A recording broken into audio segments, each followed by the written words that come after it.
देखिए बहुत ही इजी वैसे ये चैप्टर है, इसके अंदर आपको ज़्यादा कुछ पढ़ना नहीं है कि GIT यानी गैस्ट्रो इंटेस्टाइनल ट्रैक्ट में कौन कौन सी मूवमेंट्स होती हैं। ईसोफेगस प्रेजेंट होगा जो कि माउथ से खाने को उठाकर आपके स्टमक के अंदर लेकर जाता है। Hello everyone, welcome back to the pharmacy India plus. आज इस क्लास के अंदर जो चैप्टर हम लोगों का चल रहा है डाइजेस्टिव सिस्टम, उसको हम लोग कंप्लीट करने वाले हैं। देखिए बहुत ही इजी वैसे ये चैप्टर है, इसके अंदर आपको ज़्यादा कुछ पढ़ना नहीं है, जिस सिर्फ आपको अपने GIT के बारे में पता होना चाहिए कि कहाँ से क्या चीज़ रिलीज़ हो रही है, कहाँ पर किसका डाइजेशन वगैरह हो रहा है, ये सब कुछ।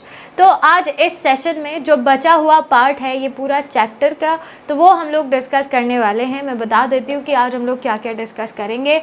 सबसे पहली चीज़, मैं आपको सारे एक्सेसरी ऑर्गन्स तक करवा चुकी हूँ। अब हमें मूवमेंट्स के बारे में बात करनी है कि GIT यानी गैस्ट्रो इंटेस्टाइनल ट्रैक्ट में कौन कौन सी मूवमेंट्स होती हैं, उसके बाद डाइजेशन और एब्जॉर्प्शन कैसे होगा न्यूट्रिएंट्स का, एंड देन डिसऑर्डर्स के बारे में बात करनी है जो कि GIT के अंदर हो सकते हैं। तो चलो फिर एक एक करके बात करते हैं सबके बारे में, जिसमें से सबसे पहला है movements of gastro intestinal tract. देखिए मूवमेंट्स की क्यों जाती है और इनका मेन पर्पस क्या होगा। मूवमेंट्स की जाती हैं ताकि जब आप खाना खा रहे हो तो उसको आगे की तरफ मूव करने के लिए, आगे की तरफ भेजने के लिए बहुत सारे टाइप्स की मूवमेंट की जाती है। अब जैसे आप यहाँ की बात करें, यहाँ से यहाँ तक ईसोफेगस प्रेजेंट होगा जो कि माउथ से खाने को उठाकर आपके स्टमक के अंदर लेकर जाता है। तो यहाँ पर भी कुछ ना कुछ ऐसी मूवमेंट हो रही होगी जिसकी हेल्प से खाने को पुश किया जा रहा है कि वो आपके स्टमक के अंदर एंटर कर जाए। क्लियर? तो यही इनका मेन मकसद होता है कि किसी भी पर्टिकुलर पार्ट में अगर आपको फूड पहुँचाना है या वहाँ से पहुँचाना है तो उसके लिए किसी ना किसी तरीके की मूवमेंट आपको करनी पड़ेगी। इन्हीं को ही हम लोग मूवमेंट्स के नाम से जानते हैं। तो चलिए फिर बात करते हैं कि कौन कौन सी हमारे पास मूवमेंट्स होती है और उनका मेन मकसद क्या है। तो पहला मैंने आपको बताया प्रोपल्शन ऑफ फूड यानी कि मूवमेंट ऑफ फूड। ठीक है, मूवमेंट ऑफ फूड, ये इनका मेन मकसद होता है। इसके अलावा डाइजेस्टिव जूसेस के साथ खाने को मिक्स करना भी इम्पॉर्टेंट होता है for the process of digestion. ठीक है, और डाइजेशन के लिए आपको डाइजेस्टिव जूस चाहिए ही चाहिए, सिंपल सी चीज़ है। उनके साथ खाने को मिक्स करने के लिए भी ये मूवमेंट्स करनी पड़ती है। न्यूट्रिएंट्स को एब्जॉर्ब करने के लिए भी मूवमेंट्स करनी पड़ती है। और जो वेस्ट चीज़ें होती हैं, जो अनअब्जॉर्ब्ड अनडाइजेस्टेड फूड होता है, अनएब्जॉर्ब्ड और अनडाइजेस्टेड फूड जो होगा उसको बॉडी से बाहर निकालने के लिए भी कुछ ना कुछ मूवमेंट करनी पड़ेगी। क्लियर? तो ये सारे के सारे मेन मकसद आप कह सकते हैं जो होते हैं GIT मूवमेंट्स के लिए। कौन कौन से टाइप्स होते हैं? सबसे पहले आती है पेरिस्टालसिस मूवमेंट, बहुत ही बेसिक मूवमेंट। ये होती है वेव लाइक मूवमेंट। ठीक है, अब इसमें होगा क्या, ध्यान से सुनना। ये एक तरीके का ऐसा मूवमेंट है जिसके अंदर रिदमिक कॉन्ट्रैक्शन होगा सर्कुलर और लॉन्गिट्यूडिनल मसल्स का। मान लीजिए मेरे पास ये एक पाइप जैसा स्ट्रक्चर है ईसोफेगस, यहाँ पर जब खाना आएगा तो ये जगह यहाँ से थोड़ी सी बड़ी हो जाएगी, फिर ये जब आगे जाएगा ये अपने ओरिजिनल शेप और साइज में आ जाएगी, है ना। तो इसी तरीके से फिर ये ऐसे जाता है आगे वाली तरफ, फिर यही सारी चीज़ें होती रहेंगी जैसे जैसे ये आगे की तरफ बढ़ेगा। इसीलिए हम इसको कहते हैं कि it is a type of wave like movement. Clear? इस तरीके की मूवमेंट होती है, समझे? इसीलिए इसको हम लोग वेव लाइक या रिदमिक कॉन्ट्रैक्शन के नाम से भी जानते हैं। अब इसका क्या पर्पस है? इसका पर्पस होता है कि जो खाना है, यानी इस वाले एरिया में माउथ में जो खाना है उसको स्टमक तक पहुंचाना है, तो उसको पहुंचाने के लिए, उसको आगे की तरफ मूव करने के लिए पेरिस्टालसिस मूवमेंट की जाएगी। फ्रॉम ईसोफेगस टू रेक्टम, यहाँ से शुरुआत करो। स्टमक के अंदर भी पेरिस्टालसिस होता है, स्मॉल इंटेस्टाइन में भी होगा, लार्ज इंटेस्टाइन में भी पेरिस्टालसिस मूवमेंट होता है। ठीक है, तो आप कह सकते हैं कि फुल GIT के अंदर एनस और माउथ को छोड़कर पेरिस्टालसिस मूवमेंट हर जगह होती है। ठीक है, इसके बाद एग्जाम्पल क्या है बताया मैंने आपको। ईसोफेगस के अंदर जो बॉलस होता है उसका मूवमेंट इनटू स्टमक,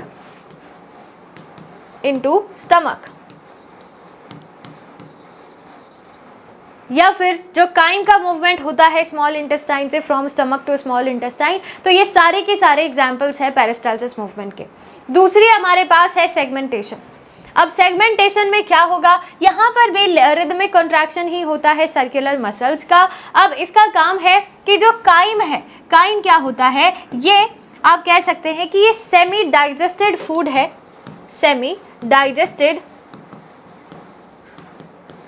फूड होता है स्टमक के अंदर, ठीक है, स्टमक के अंदर, और इसको हमें काइम को स्मॉल इंटेस्टाइन में भेजना होता है, स्मॉल इंटेस्टाइन में भेजना होता है ताकि यहाँ पर ये डाइजेस्टिव जूसेस के साथ, बाइल जूसेस के साथ मिक्स हो सके, ठीक है। लोकेशन कहाँ होगा, जैसे कि मैंने आपसे कहा स्मॉल इंटेस्टाइन के अंदर ये प्रोसेस होता है। और एक चीज़ याद रखना कि इस वाले पर्टिकुलर सेगमेंटेशन मूवमेंट में खाना आगे की तरफ मूव नहीं करेगा, ठीक है। यहाँ पर सिर्फ स्मॉल इंटेस्टाइन के अंदर मिक्स हो रहा होगा, यहाँ पर मिक्सिंग हो रही होगी विद बाइल जूस, ठीक है, या हम कह सकते हैं कि पैनक्रियाटिक जूस यानी जो डाइजेस्टिव जूस होता है उसके साथ, ताकि जो प्रॉपर डाइजेशन का प्रोसेस है उसको कंप्लीट किया जा सके। क्लियर, ये इसका मेन मकसद है। इसके बाद नेक्स्ट हमारे पास है टॉनिक कॉन्ट्रैक्शन। अब टॉनिक कॉन्ट्रैक्शन के अंदर क्या होगा, यहाँ पर कॉन्ट्रैक्शन होता है स्फिंक्टर्स का। व्हाट इज स्फिंक्टर, दरवाजे, बहुत सारे स्फिंक्टर होते हैं हमारे पास, cardiac sphincter, pyloric sphincter, ileocecal valve, ठीक है। तो ये सारे के सारे जो स्फिंक्टर्स है, इनकी हेल्प से जो मूवमेंट होती है या कॉन्ट्रैक्शन होता है, इसका काम ये कहलाता है टॉनिक मूवमेंट, ठीक है। अब देखिए इनका मेन मकसद क्या होता है, देखो इनका मेन पर्पस है कि बैक फ्लो को प्रिवेंट किया जा सके। जैसे मान लो ये मेरे पास स्टमक है कुछ इस तरीके से, ठीक है, और ये ईसोफेगस है, ईसोफेगस, यहाँ पर होगा एक स्फिंक्टर और एक यहाँ पर होगा। अब यहाँ से खाना ऊपर की तरफ ना जाए, क्लियर, क्योंकि जाएगा तो एसिड भी जाएगा, बहुत सारी चीज़ें ऊपर की तरफ जाएंगी, ये एक प्रॉब्लम होती है, गर्ड जिसको हम कहते हैं, ठीक है। तो ये ऊपर ना जाए, और जब एक बार खाना स्मॉल इंटेस्टाइन में एंटर हो गया तो फिर ये वापस से इसके अंदर ना जा पाए, ये एंश्योर करने का काम होता है इन स्फिंक्टर्स का। क्लियर, तो यही इनका मेन फंक्शन है, controls passage of food and prevent back flow, यानी कि ऊपर की तरफ वापस से जो मूवमेंट होना चाहता है उसको प्रिवेंट किया जा सके।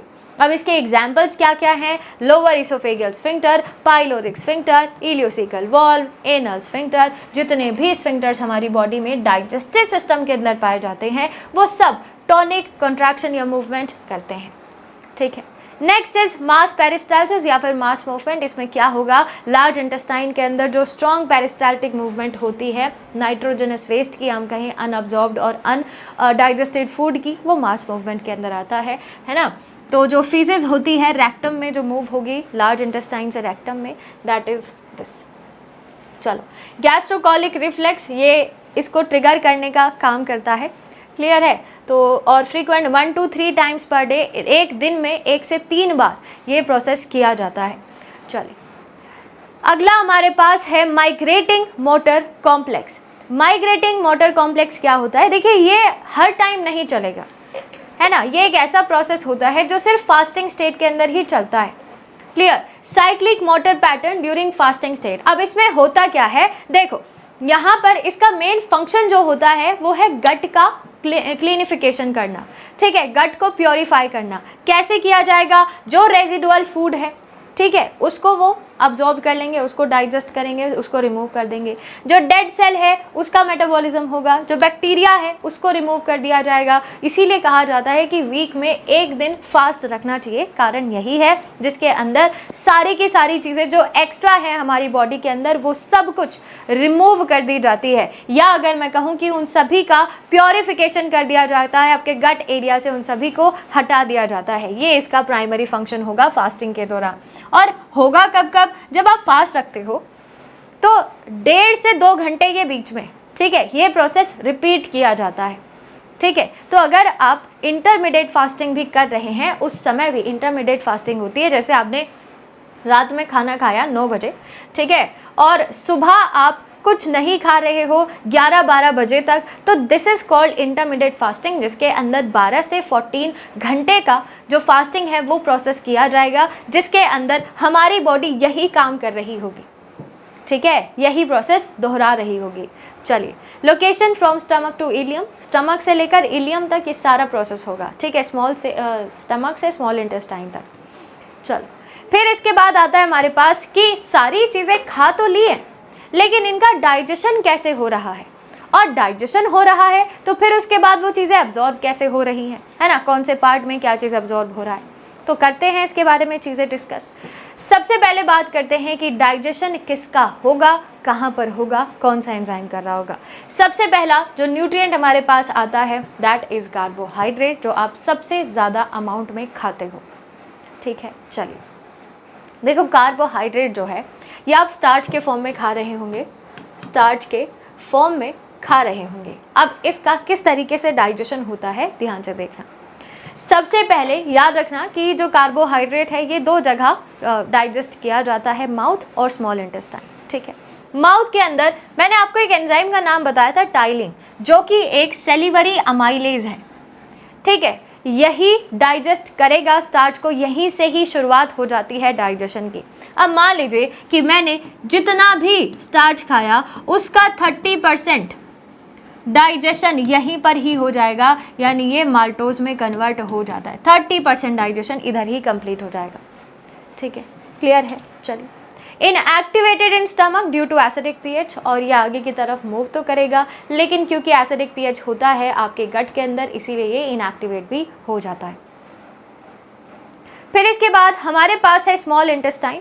स्मॉल इंटेस्टाइन के अंदर प्रेजेंट होता है पैनक्रियाज के जूस में जो प्रेजेंट होता है पैनक्रियाटिक अमाइलेज। ठीक है, बाकी का बचा हुआ जितना भी डाइजेशन है वो सब इसी की हेल्प से होगा। स्टार्च को माल्टोज में, आइसोमाल्टोज में कन्वर्ट किया जाएगा। 70% स्टार्च को कन्वर्ट किया जाता है इनटू माल्टोज एंड आइसोमाल्टोज।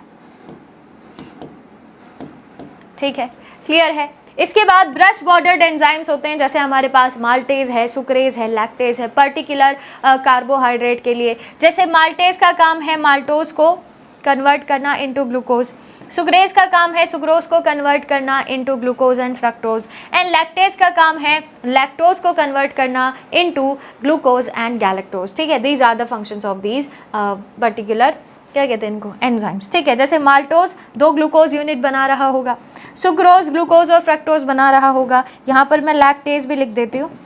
लैक्टोज को ये तोड़ता है किसके अंदर, ग्लूकोज प्लस गैलेक्टोज में, प्लस गैलेक्टोज में। ठीक है, तो ये इनके प्राइमरी फंक्शन है। डाइजेशन कंप्लीट हो गया, अब इसको एब्जॉर्ब कहाँ पर कैसे किया जाता है ध्यान से सुनना।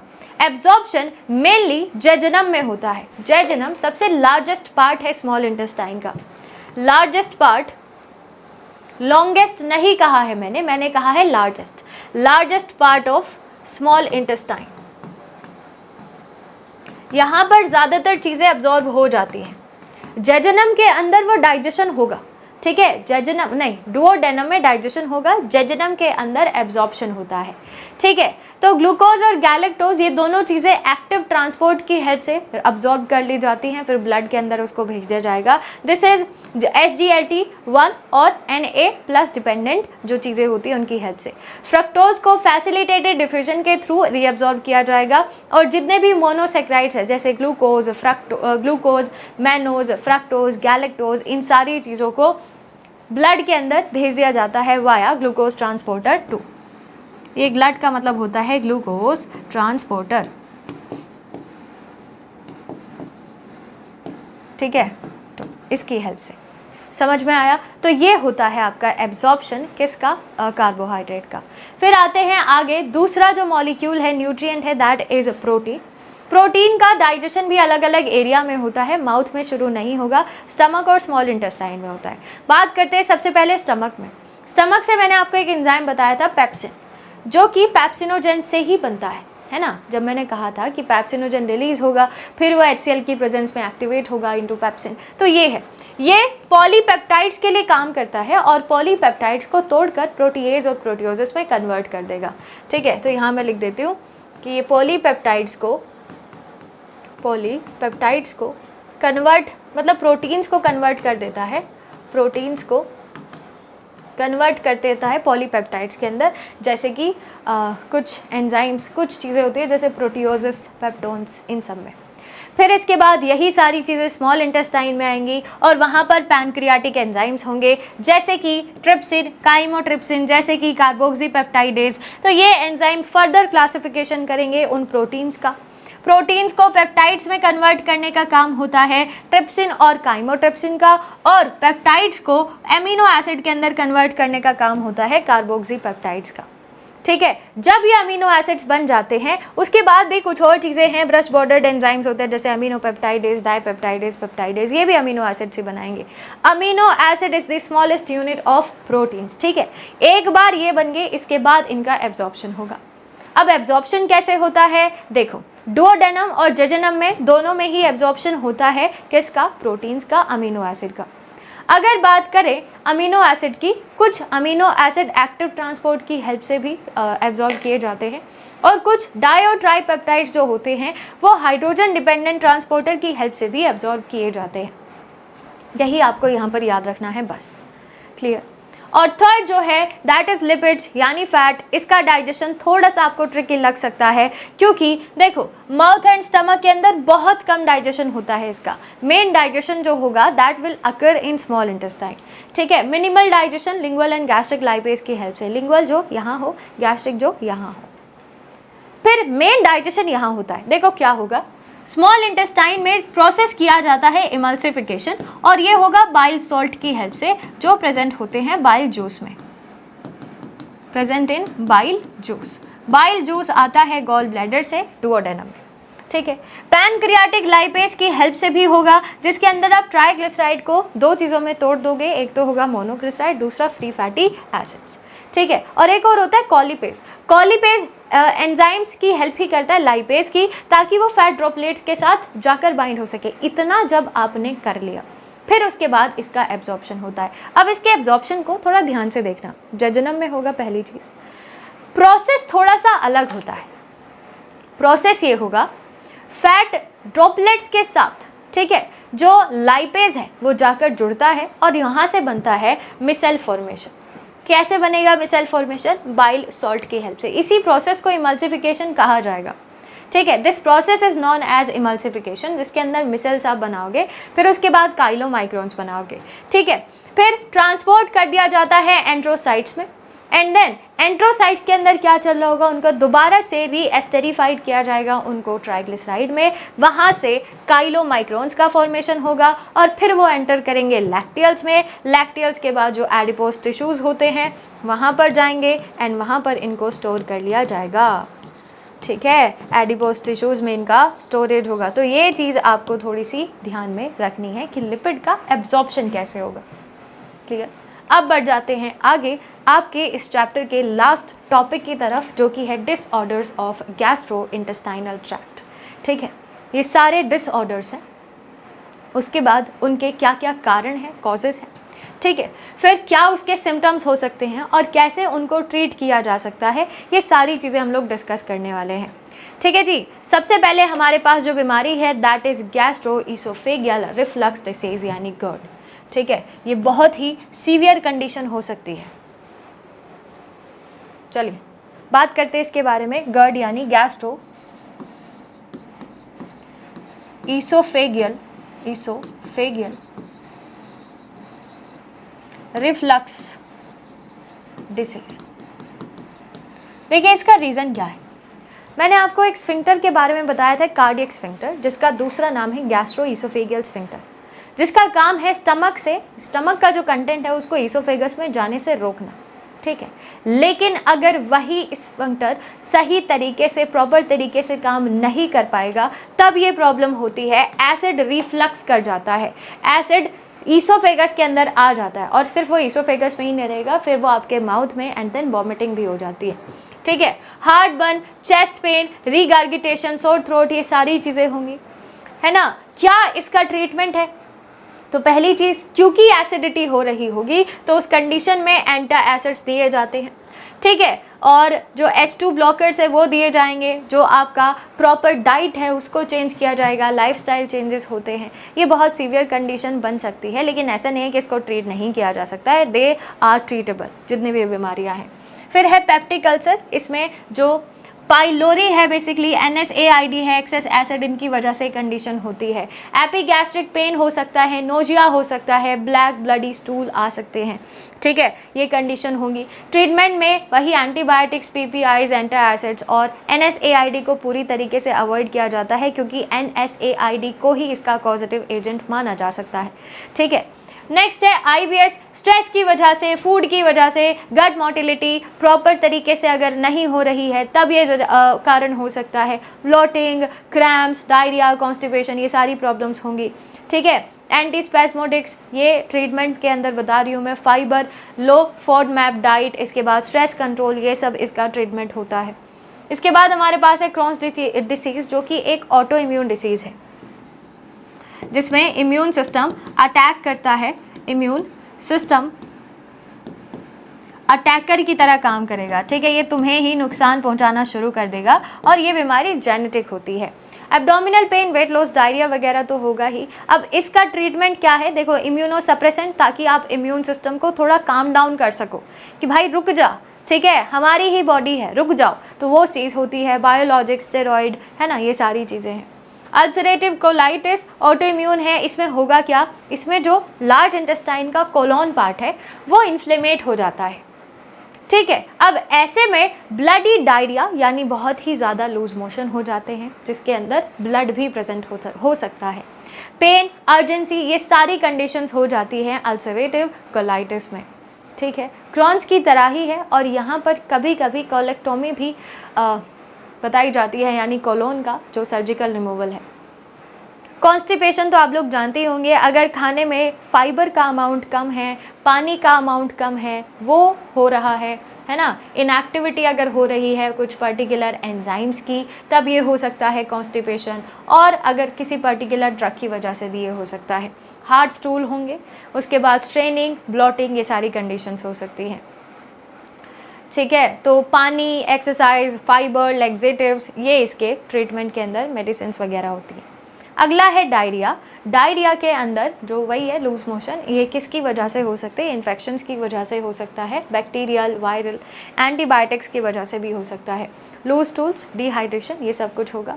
ORS सबसे पहला प्राइमरी ट्रीटमेंट बताया जाता है, एंटीबायोटिक्स, प्रोबायोटिक्स, ये सब कुछ है।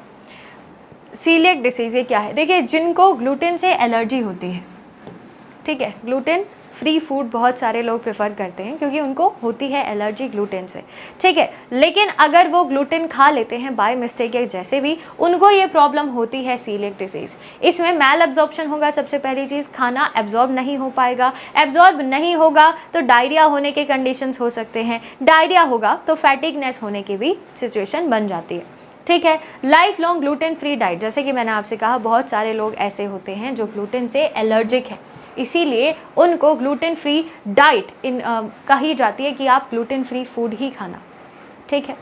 और नेक्स्ट इज एपेंडाइसाइटिस, ये बहुत ही सीवियर कंडीशन होती है, बहुत सीवियर कंडीशन।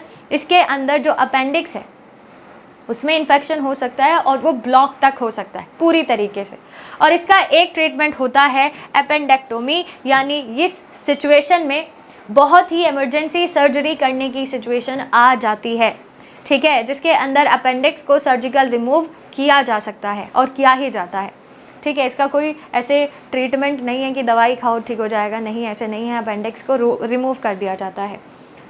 चलिए, फीवर, वॉमिटिंग, RLQ पेन, ये सारी कंडीशंस जनरेट होती है एपेंडाइसाइटिस में, क्लियर। तो ये है कुछ डिसऑर्डर्स, उनके कॉजेस, उनका सिम्टम्स एंड उनका ट्रीटमेंट, क्लियर। मेरे से जितना आसान भाषा में हो सका मैंने उतना आसान भाषा में ही आपको बताने की कोशिश की है। आई होप कि इस चैप्टर में अब आपको कोई डाउट नहीं है। तो अब हम लोग मिलेंगे नेक्स्ट चैप्टर के साथ, तब तक के लिए stay tuned with pharmacy India plus. Thank you.